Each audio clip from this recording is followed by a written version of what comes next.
Parliament యొక్క సమావేశాలు ఏర్పాటు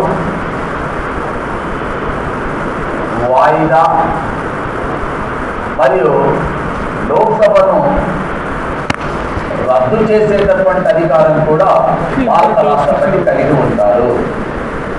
భారత పార్లమెంట్ సమావేశాన్ని ఏర్పాటు చేసే అధికారం, వాయిదా వేసే అధికారం మరియు లోక్సభని రద్దు చేశారు. లోక్సభను అంటున్నా అంటే ఏ సభను రద్దు చేసే అవకాశం ఉండదు, రాజ్యసభను రద్దు చేసే అవకాశం ఉండదు. ఎందుకని? రాజ్యసభ అనేది ఒక పర్మనెంట్ హౌస్, అంటే శాశ్వత సభ కాబట్టి దాన్ని రద్దు చేసేటటువంటి అధికారం రాష్ట్రపతికి ఉండదు. దేన్ని మాత్రం రద్దు చేయొచ్చు?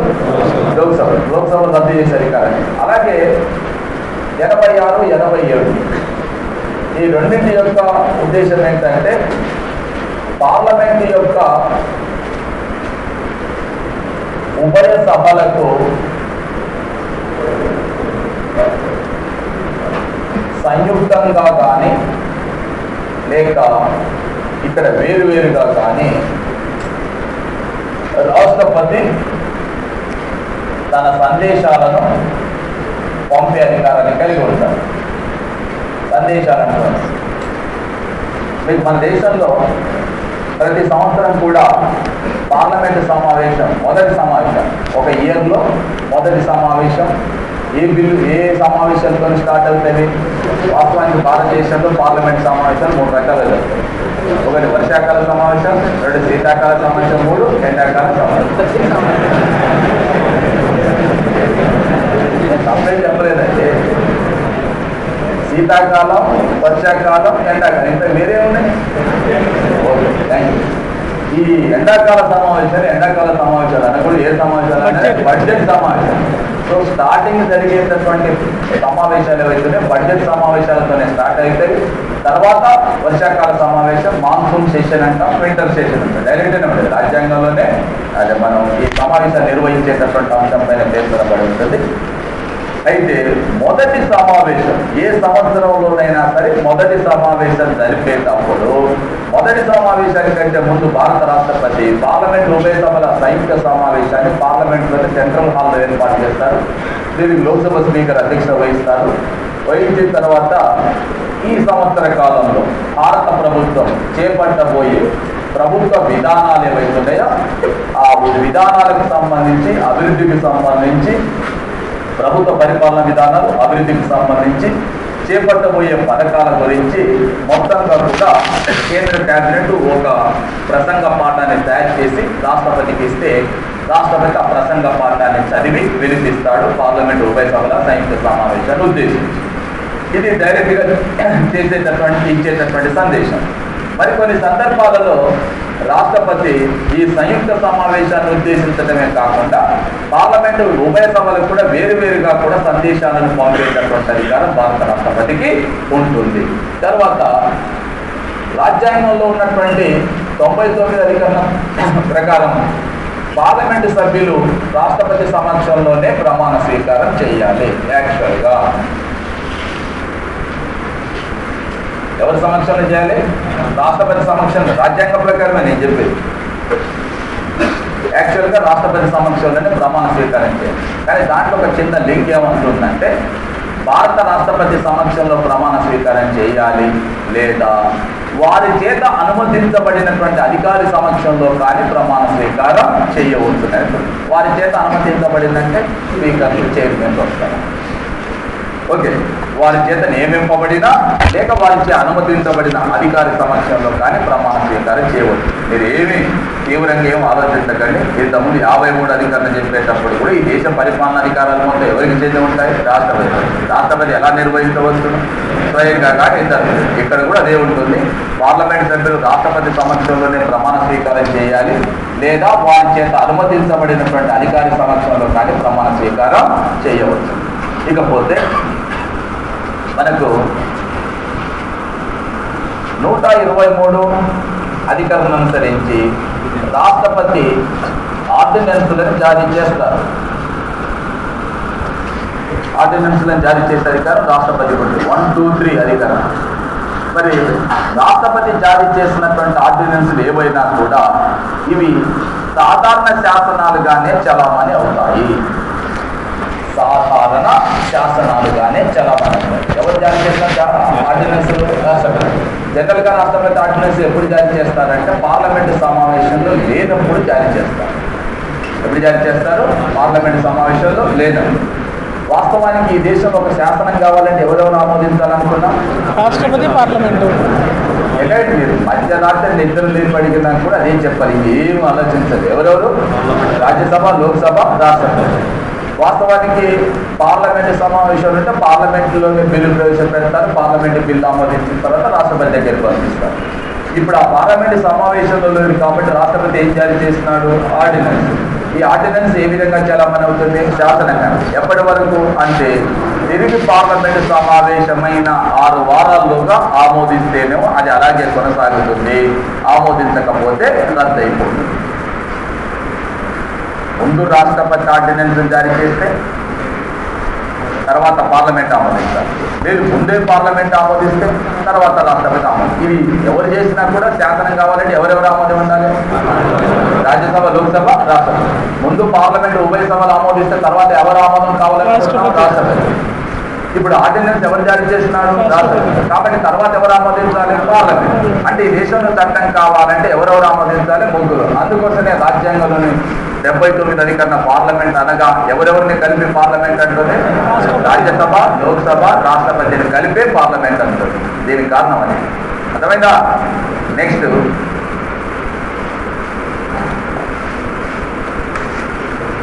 మనకు భారత పార్లమెంట్లో ఉభయ సభలు, రాజ్యసభ, లోక్సభ. ఒకవేళ ఏదైనా ఒక సందర్భంలో సాధారణ బిల్లులు, నేను చెప్పే పదం కూడా సాధారణ బిల్లులు, సాధారణ బిల్లుల పైన లోక్సభ ఆమోదించి రాజ్యసభ తిరస్కరించిన లేక రాజ్యసభ ఆమోదించి లోక్సభ తిరస్కరించినా కూడా భారత రాష్ట్రపతి 108 పిలుస్తాడు. రాష్ట్రపతి 108 పిలుస్తాడంటే ఉభయ సభల సంయుక్త సమావేశాన్ని ఏర్పాటు చేస్తాడు.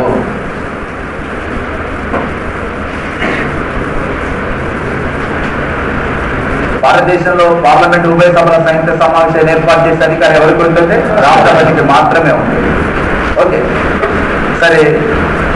ఏర్పాటు చేసే సందర్భం చెప్పిన ఏదైనా సాధారణ బిల్లు పైన లోక్సభ ఆమోదించి రాజ్యసభ తిరస్కరించిన, రాజ్యసభ ఆమోదించి లోక్సభ తిరస్కరించిన అలాంటి సమయంలో ఉభయ సభల సంయుక్త సమావేశాన్ని ఏర్పాటు చేసేది రాష్ట్రపతి, అధ్యక్షత వహించేది లోక్సభ స్పీకర్. అది వేరే విషయం. ఏర్పాటు చేసేది మాత్రం ఎవరు? రాష్ట్రపతి. అధ్యక్షత వహించేది మాత్రం లోక్సభ స్పీకర్. రైట్. తర్వాత లోక్సభ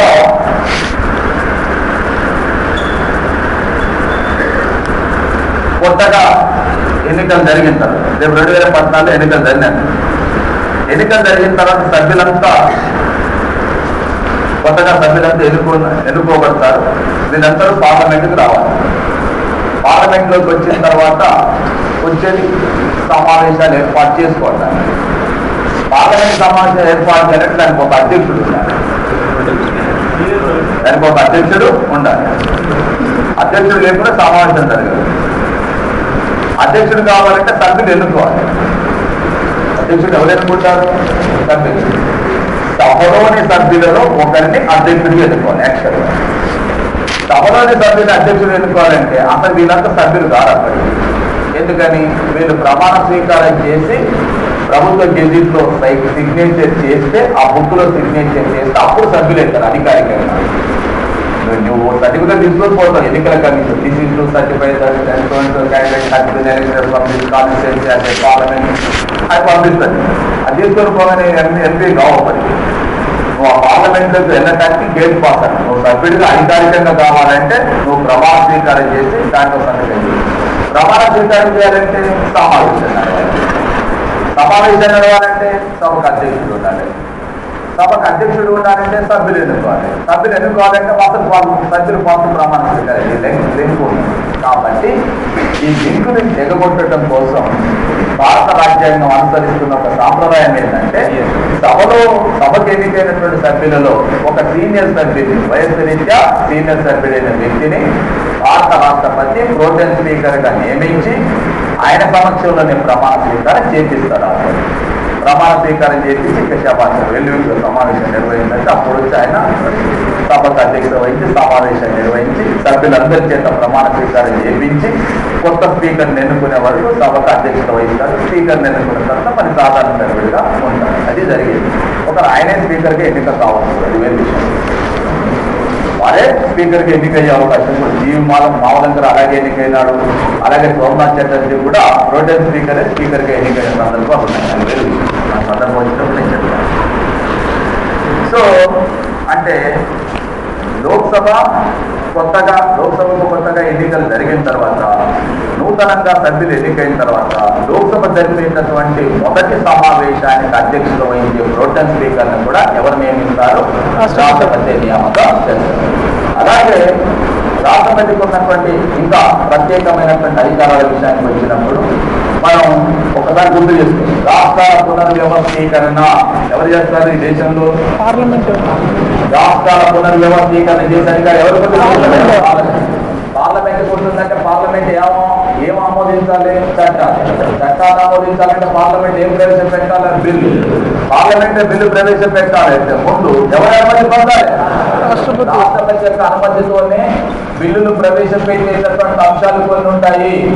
ఇందులో ముఖ్యంగా ఆర్థిక బిల్లులు, ద్రవ్య బిల్లులు కానీ రాష్ట్రాల పునర్వ్యవస్థీకరణకు సంబంధించిన బిల్లులు కానీ పార్లమెంట్లో ప్రవేశపెట్టాలంటే ముందుగా రాష్ట్రపతి యొక్క అనుమతి తప్పనిసరిగా పొందాల్సి ఉంటుంది. ఈ అంశాలన్నింటినీ కూడా రాష్ట్రపతికి ఉన్న ఏ అధికారాలుగా పేర్కొంటాము? సాధారణ అధికారాలుగా పేర్కొంటాం. ఒకటి, రాష్ట్రపతి ఎందులో భాగం అనుకున్నాం? పార్లమెంట్. ఎవరు ఆమోదం లేదు బిల్లు శాసనం కాదు? రాష్ట్రపతి. దాంతో పాటు రాష్ట్రపతి రాజ్యసభకు 12 మంది సభ్యులను, లోక్సభకి 4 నియామకం చేస్తారు. అలాగే అసలు పార్లమెంట్ సమావేశాన్ని ఏర్పాటు చేసే అధికారం, వాయిదా చేసే అధికారం, లోక్సభ రద్దు చేసే అధికారం రాష్ట్రపతికి ఉంటుంది. పార్లమెంట్ ఉభయ సభలకు కూడా సంయుక్తంగా కానీ వేరువేరుగా కానీ సందేశాలు పంపించేటటువంటి అధికారం రాష్ట్రపతికి ఉంటుంది. అలాగే పార్లమెంట్ సభ్యులు యాక్చువల్గా ఎవరి సమక్షంలో ప్రమాణ స్వీకారం చేయాలి? రాష్ట్రపతి సమక్షంలో. కానీ ఒకవేళ సందర్భం వచ్చినప్పుడు తన చేత నియమింపబడిన అధికారి కానీ లేక తన అనుమతి పొందినటువంటి అధికారి సమక్షంలో కానీ ప్రమాణ స్వీకారం చేయబడుతుంది. తర్వాత పార్లమెంటు సమావేశంలో లేనప్పుడు రాష్ట్రపతి ఆర్డినెన్స్లను జారీ చేయవచ్చును. రాష్ట్రపతి జారీ చేసేటటువంటి ఆర్డినెన్స్లన్నీ కూడా శాసనాలుగానే చలామణి అవుతాయి. అదేవిధంగా పార్లమెంటు ఉభయ సభల మధ్యన సాధారణ బిల్లుల పైన ఏదైనా ఒక బిల్లు పైన సాధారణ బిల్లు పైన భిన్నాభిప్రాయాలు తలెత్తినప్పుడు భారత రాష్ట్రపతి ఉభయ సభల సంయుక్త సమావేశాన్ని ఏర్పాటు చేసి అందులో ఓటింగ్ జరిపించడం జరుగుతుంది. అలాగే లోక్సభకు నూతనంగా ఎన్నికలు జరిగి కొత్త లోక్సభ ఏర్పడిన తర్వాత దానిపై తాత్కాలికంగా అధ్యక్షత వహించడం కోసం భారత రాష్ట్రపతి ఒక ప్రోటెం స్పీకర్ను నియామకం చేయవచ్చును. అలాగే పార్లమెంట్లో కొన్ని రకాలైనటువంటి బిల్లులని ప్రవేశపెట్టాలంటే ముందుగా ఎవరి యొక్క అనుమతి తప్పనిసరిగా పొందాలి? రాష్ట్రపతి యొక్క అనుమతి పొందాలి. వీటిని ఏ అధికారాలు అంటున్నామో? శాసనం. అయితే మరి ఇప్పుడు పార్లమెంటు ఆమోదించి పంపినటువంటి బిల్లుల పైన రాష్ట్రపతి తప్పనిసరిగా ఆమోదం తెలపాలా లేక వీటిని తిరస్కరించవచ్చునా? రెండోసారి అయితే ఖచ్చితంగా తెలపాల్సి తప్పనిసరిగా ఆమోదం తెలపాలా తిరస్కరించవచ్చు? రెండోసారి ఖచ్చితంగా సైన్ పెట్టేసారు. అంగీకరించాలి. రాజ్యాంగ సవరణ చేయకుండా కంపల్సరీ చేయాల్సింది. ఏదైనా సవరణ చేసి ఛాన్స్ కల్పించి ఒకసారి మాత్రం తిరస్కరించవచ్చు. సో పార్లమెంట్ యొక్క బిల్లులు ఏవైతే ఉన్నాయో వీటిపైన రాష్ట్రపతి తిరస్కరించిన ఏం చేసిన దీన్ని ఏమంటాం మనం? వీటో అధికారం.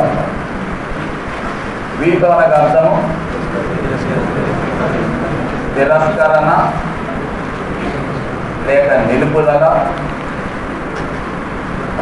లేదా నిరోధించుట.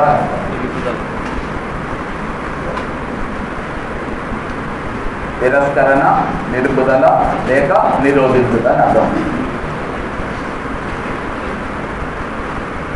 ఇలా నిరోధించేటప్పుడు అంటే నిలుపుదల చేసేటప్పుడు లేదా తిరస్కరించేటప్పుడు భారత రాష్ట్రపతికి అంటే వీటిని వీటో అధికారం అంటాము.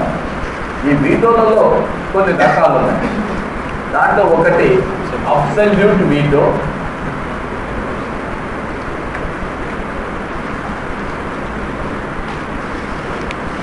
2 సస్పెన్సివ్ వీటో,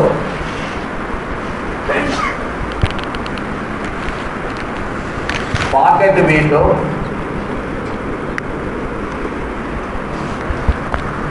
క్వాలిఫైడ్ వీటో.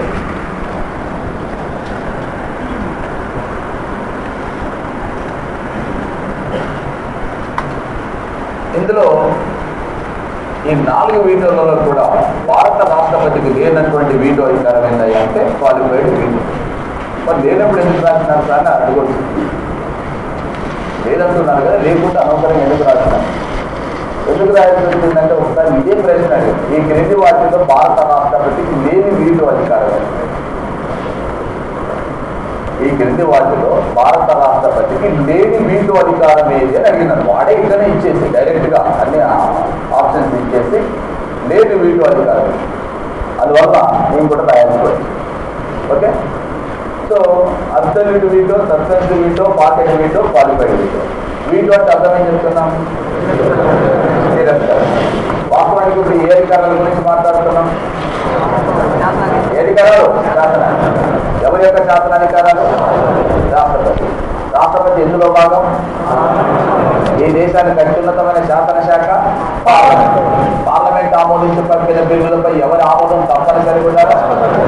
రాష్ట్రపతి ఆమోదం తప్పనిసరిగా ఉండాలి. అయితే రాష్ట్రపతి ఆమోదం తప్పనిసరిగా ఉండాలని మనం చెప్తే రాష్ట్రపతి తప్పనిసరిగా ఆమోదించాలన్నా అంటే తన అభిప్రాయాన్ని వ్యక్తీకరించి దానిపైన తన అభిప్రాయాన్ని వ్యక్తీకరించి తిరస్కరించే అధికారం ఉంటుందంటే తిరస్కరించేటటువంటి అధికారం ఉంటుంది. ఆ తిరస్కరించేటటువంటి అధికారం ఎన్ని రకాలుగా ఉంటుందంటే 3 రకాలుగా ఉంటుంది. 1 absolute veto, 2 suspensive veto, 3 pocket veto. Absolute veto అని అంటే ఏ కారణం చెప్పకుండా పార్లమెంట్ ఆమోదించి పంపినటువంటి బిల్లుల పైన ఏ కారణం చెప్పకుండా తిరస్కరించడాన్ని అబ్సల్యూట్ వీటో అంటారు. ఏ కారణం ఏం చెప్పదు, ఈ కారణం చేత నేను తిరస్కరిస్తున్నాను ఏం చెప్పకుండా బిల్లుని జస్ట్ డైరెక్ట్గా దీన్ని వీటో చేస్తున్నానని చెప్పండి, అబ్సల్యూట్ వీటో అంటారు. మరి సస్పెన్సివ్ వీటో అంటే ఈ బిల్లుని మళ్ళీ ఒకసారి పునఃపరిశీలన చేయండి, మీరు ఆమోదించి పంపిన బిల్లుని పునఃపరిశీలన చేయండి అని చెబుతూ తన సలహాలు సూచనలు కూడా జత చేసి బిల్లును వెనుకకు పంపటాన్ని ఏమంటామంటే సస్పెన్సివ్ వీటో అంటారు. బిల్లును సస్పెన్సివ్ వీటోలో బిల్లును పునఃపరిశీలించాలి, వెనక పంపుతున్నాడు. పంపేటప్పుడు ఏం చేస్తున్నాడంటే తనకి ఎక్కడెక్కడైతే సందేహాలు ఉన్నాయో ఆ సందేహాలను రాయటంతో పాటు తన నోటు ఏదైతే ఉందో దాన్ని జత చేసి మళ్ళీ పునఃపరిశీలించని ఈ అంశాలను చెప్తూ వెనుకకు పంపిస్తే దాన్ని సస్పెన్సివ్ వీటో అంటారు. మరి పాకెట్ వీటో అంటే దాని పేర్లు ఉన్నది పాకెట్ వీటో. పంపించిన బిల్లును మలిచి జేబులో పెట్టుకుంటారు, ఏం చెప్పడు, నువ్వు ఆమోదించింది చెప్పడు, తిరస్కరించింది చెప్పడు. ఇక్కడ విషయం ఏంటంటే సింపుల్గా చెప్పాలంటే ఎలాంటి నిర్ణయం తెలపకుండా బిల్లును ఆమోదించినట్లుగా కానీ తిరస్కరించినట్లు కానీ ఎలాంటి నిర్ణయం తెలపకుండా బిల్లును తన దగ్గర అడ్డు పెట్టుకోవటాన్ని ఏమంటామంటే పాకెట్ వీటో. ఎలాంటి నిర్ణయం తెలపకుండా ఉంటున్నాను, ఇక్కడ ఆమోదించింది చెప్పట్లేదు, తిరస్కరించింది చెప్పడం లేదు, కానీ బిల్లు తన దగ్గర అడ్డు పెట్టుకోవడం మూలంగా బిల్లు చట్టం అవుతుందా ఆగిపోతుందా? అయిపోతుంది. నిర్ణయం చెప్పలేదు కానీ నిర్ణయం చెప్పకుండా ఆపేసినాడు. నిర్ణయం చెప్పకుండా ఆపివేయడం కూడా బిల్లుని ఏం చేసినట్టు బిల్లులో చేసినట్టే. కాబట్టి దీనిని పాకెట్ వీటోగా పేర్కొంటాం. ఓకేనా? అబ్సల్యూట్ వీటో అంటే కారణం ఏమో తెలపాల్సిన అవసరం లేకుండా పార్లమెంట్ ఆమోదించి పంపిన బిల్లును తిరస్కరిస్తే దాన్ని ఏమంటాము అబ్సల్యూట్. ఒకవేళ కారణం చెప్పి పునఃపరిశీలించాలని కోరుతూ తన సలహాలు సూచనలు కూడా జత చేసి బిల్లుని వెనుకకు పంపిస్తే దాన్ని ఏమంటాము సస్పెన్సివ్. ఏ నిర్ణయం చెప్పకుండా బిల్లును తన దగ్గర అడ్డు పెట్టుకుంటే ప్రశ్న ఏంటంటే మీరు ఇప్పుడు పాకెట్ వీటో అనగా ఏమి, సస్పెన్సివ్ వీటో అనగా ఏమి, ఇలా ఉన్నాయి కదా. ఆన్సర్ వాడే ఇచ్చి ఏ వీటో అని అడిగిన సందర్భాలు ఆన్సర్ వాడే ఎలా భారత పార్లమెంట్ ఆమోదించి పంపినటువంటి బిల్లుల పైన భారత రాష్ట్రపతి ఎలాంటి నిర్ణయం కలపకుండా ఆ బిల్లును తన దగ్గర అట్టి పెట్టుకోవడాన్ని దేనిగా పేర్కొంటారు అని పునఃపరిశీలించాలని వెనకకు పంపటాను, కారణం కలపకుండా తిరస్కరించటాను. అంటే వాడే ఆన్సర్ ఇచ్చి ఇది ఏ వీటో, ఏ రకమైన వీటో అని చెప్పి అడిగేటటువంటి సందర్భాలు ఉంటాయి. లేదు వీటో పేరు ఇచ్చి ఇది దీని యొక్క అర్థం ఏమి చెప్పి అడిగే అవకాశం. ఈ పదాల దగ్గర మీకు చాలా ఇంపార్టెంట్. నేను మీకు మళ్ళీ చెప్పేది ఏంటంటే ఇలాంటి పదాలు వచ్చినప్పుడు మీకు ఎగ్జామ్లో మీరు అంటే ఓల్డ్ క్వశ్చన్ పేపర్ చూస్తే మీకు అర్థమైంది. కనీసం 3-4 పదాలు వస్తాయి. ఏ పదం వస్తుంది, ఈ పదం వస్తుందా, ఆ పదం వస్తుందా అనేటటువంటిది మనం డైరెక్ట్గా చెప్పలేము. కానీ పదాలు వస్తాయి. వచ్చేటప్పుడు ఎక్కడ ఏ ఏరియాలో ఎక్కువ పదాలు వస్తాయని మాత్రం చెప్తాం. ఎస్పెషల్లీ భారత రాష్ట్రపతికి సంబంధించినటువంటి వీటో అధికారాలు కానీ, న్యాయాధికారాలు కానీ, సుప్రీంకోర్టుకు సంబంధించినటువంటి రిట్లు జారీ చేసేటటువంటి రకాలు కానీ ఇలాంటి పదాలు వస్తున్నాయి. అలాగే కేంద్ర రాష్ట్ర సంబంధాల మధ్యన వచ్చేటప్పుడు కూడా కొన్ని ఇంపార్టెంట్ అయినటువంటి ఉన్నవి. అలాగే భారత రాజ్యాంగానికి సంబంధించినటువంటి దాంట్లో డాక్ట్రిన్ ఆఫ్ సెపరబిలిటీ గుర్తుందా?